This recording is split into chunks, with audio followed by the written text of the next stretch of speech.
একবার এইভাবে ইলিশ ভাপা বানিয়ে খেলে আপনাদের বারবার বানিয়ে খেতে ইচ্ছে করবে। অমৃত স্বাদে তৈরি হয় এই ইলিশ ভাপা রেসিপি। নমস্কার বন্ধুরা, টুসি সেসেলে সবাইকে স্বাগত জানাই। আজ একটা খুব সহজ পদ্ধতিতে ইলিশ মাছ ভাপার রেসিপি আপনাদের সাথে শেয়ার করছি। সঙ্গে থাকুন, দেখতে থাকুন কিভাবে আজকের এই ইলিশ মাছ ভাপাটা তৈরি করেছি। গরম গরম ভাতের সাথে অমৃত লাগে খেতে। আজকের এই রেসিপি তৈরি করার জন্য এখানে একটা মিডিয়াম সাইজের ইলিশ মাছ নিয়েছি। খুব ভালো করে মাছটাকে পরিষ্কার করে ধুয়ে নিয়েছি।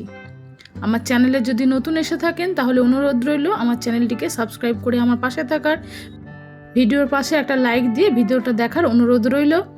মাছের মধ্যে প্রথমে দেখুন লবণ মেখে নিচ্ছি। দিয়ে দিলাম পরিমাণ মতো লবণ, সেই সঙ্গে দিয়ে দিচ্ছি পরিমাণ মতো হলুদ গুঁড়ো।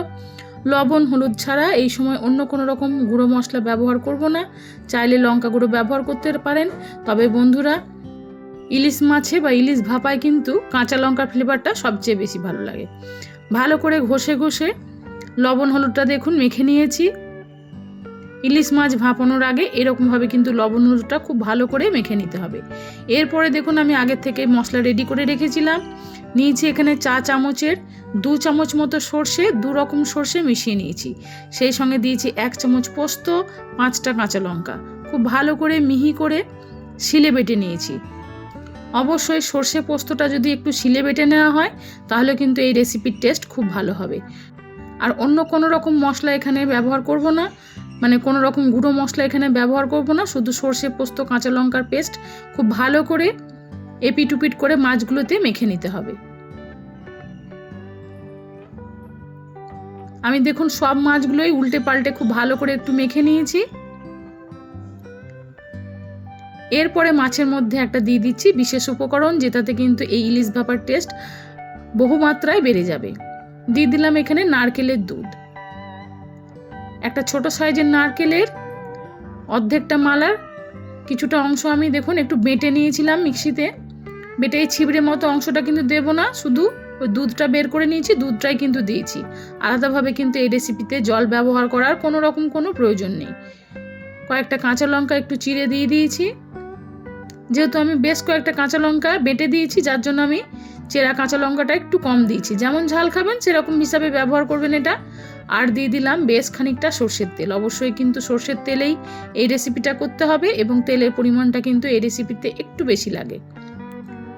তেলটা দেওয়ার পরে খুব ভালো করে আরও একবার দেখুন মাছটা এরকমভাবে নাড়িয়ে দিয়েছি যাতে ভেতর পর্যন্ত তেলটা চলে যায়। খুব সহজ পদ্ধতিতে আজকের ইলিশ ভাপাটা বানিয়ে দেখাচ্ছি বন্ধুরা। গরম গরম ভাতের সাথে খুব ভালো লাগে। আর অবশ্যই একটু নারকেলের দুধ দিলে কিন্তু এই রেসিপির টেস্ট বহুমাত্রায় বেড়ে যায়। একদিন এই পদ্ধতিতে বানিয়ে খেয়ে দেখবেন, আশা করছি আপনাদের ভালো লাগবে। আমি এরপর এটাকে ঢাকা দিয়ে 2 ঘন্টা মতো ফ্রিজে রেখে দিয়েছিলাম রেস্টে। চাইলে নর্মাল টেম্পারেচারে রাখতে পারেন। তারপরে দেখুন একটা ফ্রাইং প্যানের মধ্যে কৌটোটা বসিয়ে দিয়েছি, কিছুটা পরিমাণ জল দিয়েছি। ফ্রাইং প্যানে জলটা দেওয়ার পরে সরাসরি আমি কৌটোটাকে দেখুন বসিয়ে দিয়েছি, কোনো রকম কিন্তু স্ট্যান্ড ব্যবহার করিনি, যেহেতু জলের পরিমাণটা একটু কম দিয়েছি। এরপরে কৌটোর ঢাকনার উপরে একটা সাঁড়াশি চাপা দিয়ে দিয়েছি যাতে কৌটোটা একটু নড়ে না যায়, সেই জন্য 10 মিনিট হাই ফ্লেমে, তারপরে আরও 10 থেকে 15 মিনিট আমি লো ফ্লেমে ভাপ দিয়ে নিয়েছি মাছটা। তারপরে একটু ঠান্ডা হয়ে যাওয়ার পরে দেখুন ঢাকনাটা আপনাদের খুলে দেখাচ্ছি, দেখতে কতটা লোভনীয় হয়েছে। খুব সহজ পদ্ধতিতে এরকমভাবে একদিন ইলিশ মাছ ভাপা বানিয়ে খেয়ে দেখুন বন্ধুরা। গরম গরম ভাতের সাথে অপূর্ব লাগে।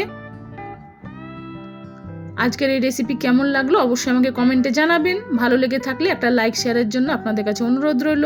নিজেদের প্রিয়জন বন্ধু বান্ধবদের কাছে রেসিপিটি শেয়ার করে দিয়ে তাদের দেখার সুযোগ করে দিন।